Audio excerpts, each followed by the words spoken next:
So today we're going to be discussing running your small business or nonprofit while you have a 9 to 5. If that's something that you're interested in, then please keep watching.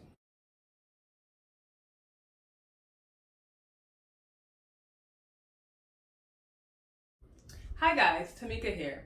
Welcome or welcome back. Like I said in the intro, today we are going to be discussing running your small business or nonprofit while you have a 9 to 5. Now, this is a topic that I am very familiar with because I've been in business for a very long time, over 10 years, and I've also been working a full-time job. So I am pretty familiar with this topic, and I think I'm going to be doing several videos on entrepreneurship. And if you guys want to know anything more about entrepreneurship or know anything on specific topics, please let me know. But today we're going to be discussing running your small business while you work a 9 to 5. Now I have 4 points, and I think I'm going to split this up into like a 4-part series or mini series or something like that. I don't want to put it all in one because I think it would be just too much information. So today we're going to be discussing the first part, and actually we're going to start off with the main part of it, which is not a part of the 4 parts, but it's the main part, and it is changing your mindset. So mindset is the most important thing when it comes to business. You need to have a business mindset, and I know you probably hear that often and you wonder, well, what exactly does that mean? So I'm going to give you 3 points, I guess, that you can kind of go with to help you change your mindset. So the first point is to stop thinking of your business as a hobby. So most of us, when we start out in business, it was something that we were doing initially as a hobby. So if you braid hair, if you fix cars, it's just something that is a hobby for you. And then eventually someone else might suggest, you should turn this hobby into a business. And then you say to yourself, yes, I should. I'm going to do that. But then when you do that, you might have gotten your business license, you might have gotten a name, created a logo, did all of that. But still in your mind, you're thinking of it as a hobby. So you're not doing all the things that you should do when it comes to business. Because a hobby is just something that you pick up. Even if it's a hobby that you do every day, you just, you pick it up when you want to, you do it when you feel like. But as far as in business, you should not be doing it when you feel like. If you start a business, it should be something that you continuously do consistently. So the first thing is to stop thinking of it as a hobby. The second thing would be to believe that you're capable of doing it. So when you first start off, you might be excited. I am starting a business, it's going to be so exciting. And then when you actually get in it, things are not what you think it should be. So then your mindset starts to change and you're saying, am I really capable of doing this? Is it something that people want? Do I want to do this? And you start to doubt yourself. So you need to believe that you started this business. This is a desire that was put in your heart, and you want to do it and you're going to do it. And believe that you can do it. Because if you don't believe that you can do it, then you can't do it. And nobody else can believe it for you. So you need to believe that you can do it. The third thing is to stop looking at others' journeys. So I can say this, all of these things actually applies to me, so I know about it. Where she is not where you may be.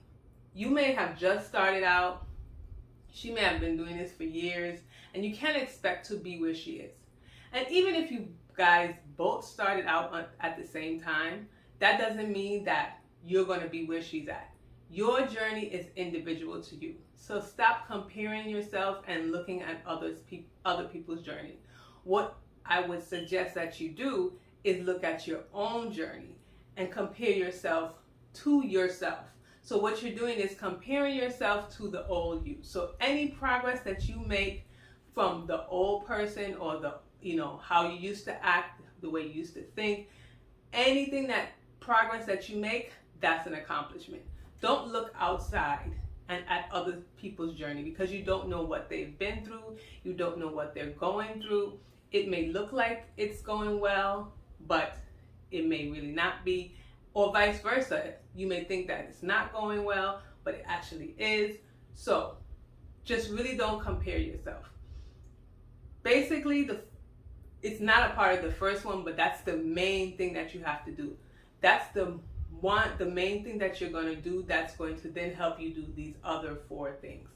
So changing your mindset is most important.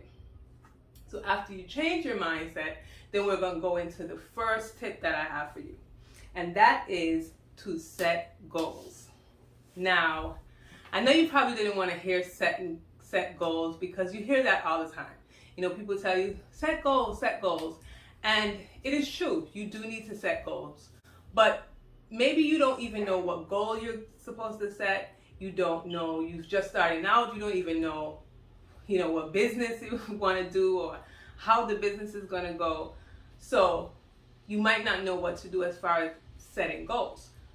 However, I'm going to give you some points on this.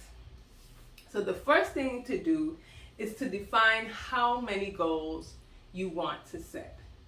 So sometimes we get excited and we decide, okay, we're setting 5, 10, 15 goals. We're gonna get this, that, and everything done. But really and truly, you're not, because you might set the goal and then never do it, because it becomes overwhelming, because there's just so many goals that you have set. So I would say between 1 and 3 goals. Decide in your head, I'm going to set between 1 to 3 goals. For myself personally, I like the number 3. I usually set 3 goals. So again, this is your journey. You can do it how you want to do it. So you can say, I'm going to focus on 2 goals. I'm going to focus on 1 big goal. So you don't need to necessarily set 3 goals. But I usually set 3 goals. Number 2, you want to know what these goals should be. So these goals should be SMART goals. Now I know you have heard about SMART goals before, and I do like the SMART goal acronym, because it does make sense. So if I have it right, and I should have probably written this down, but S stands for specific, M stands for measurable, A stands for attainable, R stands for, I think it's relatable, and T stands for time. I'm not too sure about the R, but I think that might be incorrect. But if it is, or whether it is or it's not, I'm going to put it down below so that you can know what it actually stands for. But mainly, the SMART goal is you're stating specific goals. You don't want to be vague. I want to make money. I want to, I want to start a business and make a lot of money. That's really really vague, and you want it to be specific. So you want to say something like, I want to sell 25 eyelashes by the end of the month, and make $10,000. So there, you're specific. You want to sell these eyelashes. It's measurable, because you can tell if you sell the 25 eyelashes or not. It's time specific, because you know you want to do it by the end of the month. It's attainable, because you can actually do that. That's not something that's astronomical, where you're just starting out and you're saying, I want to sell 90,000 eyelashes. 25 is something that's attainable. Maybe you have a following already and you can do it. So it's attainable. So you want to set SMART goals. You just don't want to set something, say a goal, I want to make money, and just leave it out there. Because you will, number one, probably never hit that goal, because you can't measure it. You don't know when it's going to end. you can be trying to reach for this goal for years and years to come. So you just really want to be specific with the goals that you are setting, and use that SMART goal acronym to help you set some good goals. So those are the 2 points that I want to give you about setting goals. This, like I said, is going to be a 4-part series. So we have 3 more parts to go. So just remember, if you're interested in, if you're an aspiring entrepreneur, if you are already in a business, if you already have a business, this is something that can give you some type of structure, can help you decide, how to run your business, because sometimes it can get really hard and overwhelming when you're actually working and running your business. But you want to be successful in your business, and this is something that can help you. So remember, I make videos every Saturday and some Wednesdays. So if you like this video, please like this video, comment below, and subscribe, because I'm going to make more entrepreneur videos just like this one. So I hope you enjoyed. Have a good one.